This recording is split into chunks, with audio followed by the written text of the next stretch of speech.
Halo semua, saya Hedi. Nah, kali ini saya akan membagikan satu emiten blue chip overvalue yang kini harganya sudah berada di harga wajarnya. Tapi sebelum itu, saya akan bahas sedikit apa itu emiten blue chip yang overvalue. Nah, menurut saya pribadi, emiten blue chip adalah emiten yang memiliki mood, suatu istilah yang dipopulerkan oleh Warren Buffett, yang berarti perusahaan tersebut memiliki kekuatan pasar yang cukup besar, sehingga pesaing lain cukup kesulitan untuk memasuki atau bersaing dengan emiten tersebut. Kemudian emiten tersebut memiliki kapitalisasi pasar yang besar dan memiliki kinerja yang sangat bagus, serta dengan produk yang dikenal dan digunakan oleh banyak orang. Emiten yang seperti ini umumnya sangat disukai oleh investor, khususnya investor pemula. Bahkan banyak influencer yang merekomendasikan para investor pemula untuk membeli emiten tersebut, karena semuanya menyukainya dan kebanyakan diantaranya lebih memilih untuk menyimpannya untuk jangka panjang, maka harga sahamnya cenderung mengalami peningkatan yang seringkali melebihi kinerjanya. Hal tersebut membuat emiten-emiten blue chip umumnya overvalue, karena harga sahamnya melebihi nilai sahamnya. Kalau saya pribadi melihatnya dari dividen yield-nya.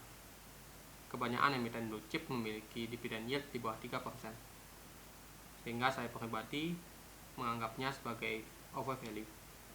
Nah, emiten blue chip bukan berarti tidak memiliki risiko sama sekali.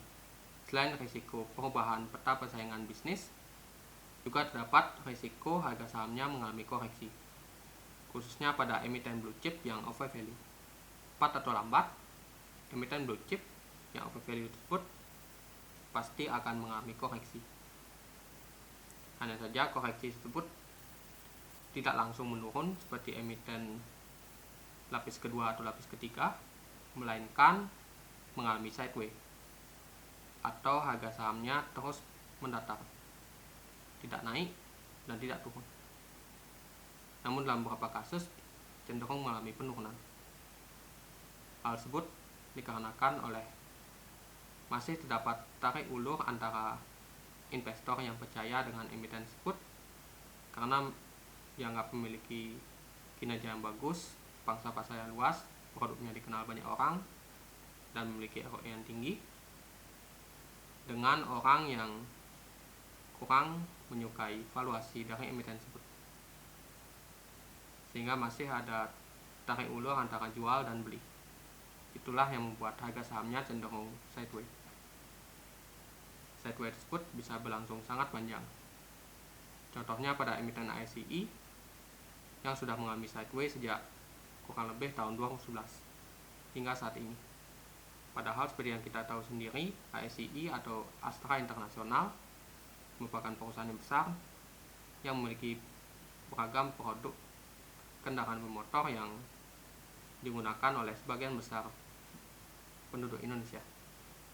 Emiten tersebut sempat mengalami bullish atau peningkatan dalam jangka panjang selama kurang lebih 5 tahun.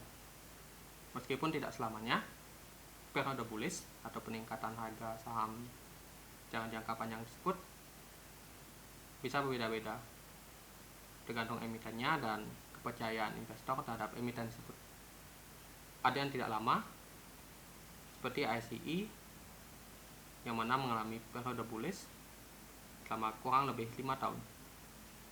Sedangkan ada juga yang sangat lama seperti halnya UNVR yang telah mengalami periode bullish selama belasan tahun dan tampaknya mulai terkoreksi sejak tahun 2017 kemarin. Meskipun emiten blue chip tersebut overvalue, bukan berarti saya langsung menghindarinya. Saya tetap memiliki emiten tersebut karena memiliki fundamental yang sangat bagus dan potensi kedepannya juga cukup bagus.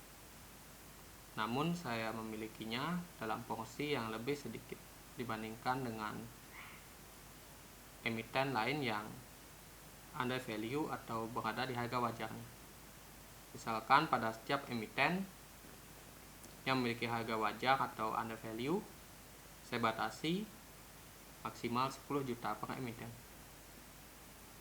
Nah, untuk emiten blue chip over value tersebut, saya batasi kurang lebih setengah dari emiten yang lain. Jadi maksimal hanya 5 juta per emiten. Hal tersebut untuk menghindari kita membeli di waktu yang tidak tepat. Seperti pada Unilever di tahun 2017. Kita akan rugi menunggu emiten tersebut ketika mengalami koreksi karena dividen yield-nya sangat kecil, yang sangat mudah dikalahkan oleh inflasi.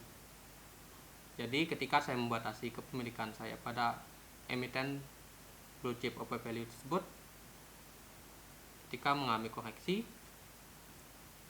saya akan menunggunya hingga harganya menjadi menarik, sehingga saya bisa membeli emiten tersebut dan meningkatkan porsinya menjadi seperti emiten yang lain, yakni 10 juta yang tadi.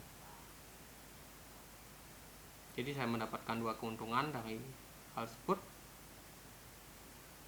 yakni saya bisa melakukan averaging down dan saya masih bisa mendapatkan dividen meskipun dengan yield yang kurang menarik, yang bisa dengan mudah ditutupi oleh dividen dari emiten lain.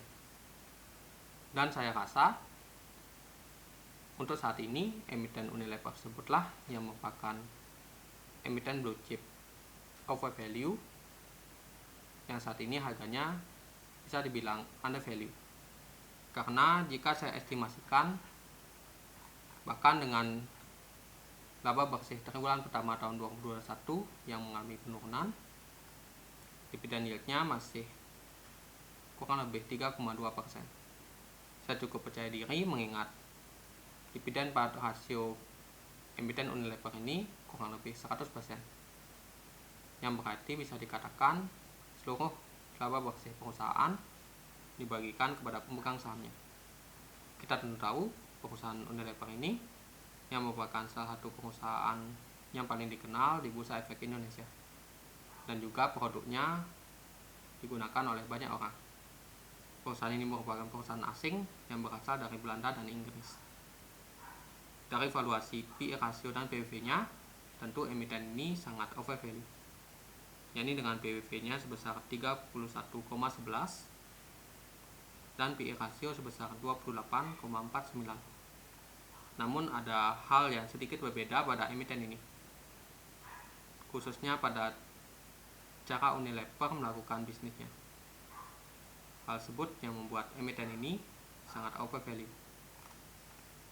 dan juga memiliki ROE yang sangat tinggi, yakni di tahun 2020 sebesar 145,09%. Jadi itu sangat tinggi. Emiten ini menggunakan leverage yang sangat tinggi.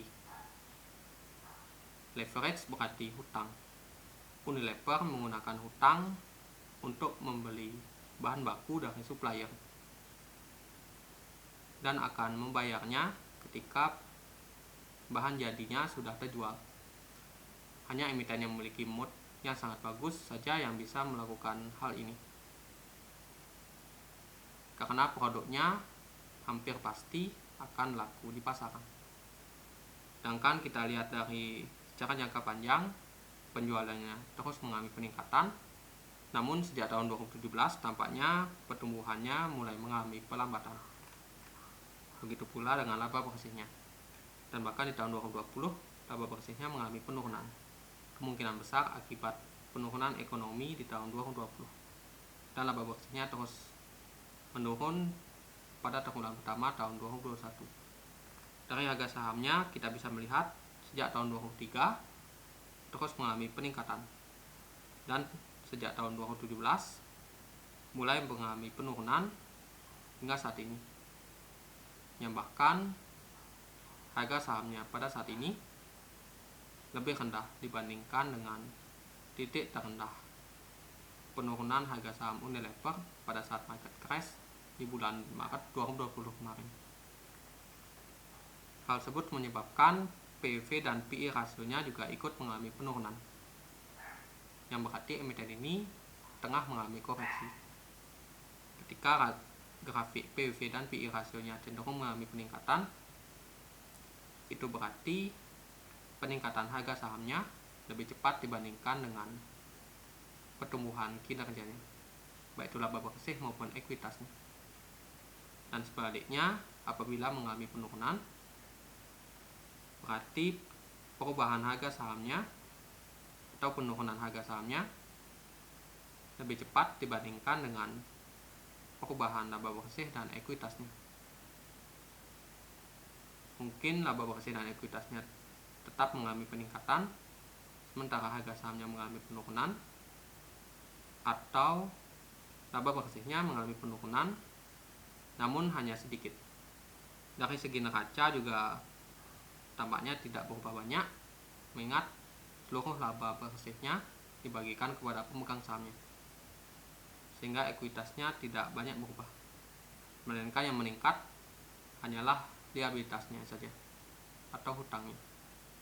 Jadi bisa dikatakan peningkatan dari penjualan pada perusahaan ini lebih banyak ditopang oleh hutang-hutang, terutama dari suppliernya.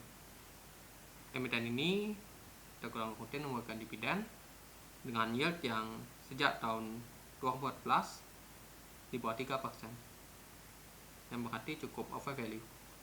Dari segi hutang, meskipun memiliki hutang yang lebih tinggi dibandingkan dengan ekuitasnya, namun rasio liabilitas jangka panjang berbanding dengan ekuitasnya masih di bawah 50%. Jadi bisa dikatakan emiten ini cukup aman dari ancaman pilot. Dari segi ROE juga terus mengalami peningkatan oleh karena hal tadi. Ekuitasnya tidak banyak berubah, sedangkan laba bersihnya terus mengalami peningkatan oleh karena pertumbuhan penjualannya ditopang oleh hutang dari suppliernya. Jadi emiten ini memiliki fundamental yang sangat menarik dan kini harganya tengah terkoreksi. Namun ada beberapa risiko, khususnya pada kinerjanya, yang mungkin akan mentok di titik seperti saat ini, atau bahkan mungkin bisa mengalami penurunan. Mengingat emiten ini sudah mencapai titik maksimalnya, atau istilahnya mature, tidak bisa melakukan ekspansi lagi karena emiten ini sendiri merupakan perusahaan asing. Jadi meskipun sudah mencapai harga wajar atau bahkan under value, itu bukan berarti saya serta-merta memborong emiten ini dan memilikinya dalam jumlah yang sangat besar dibandingkan dengan total portofolio saya.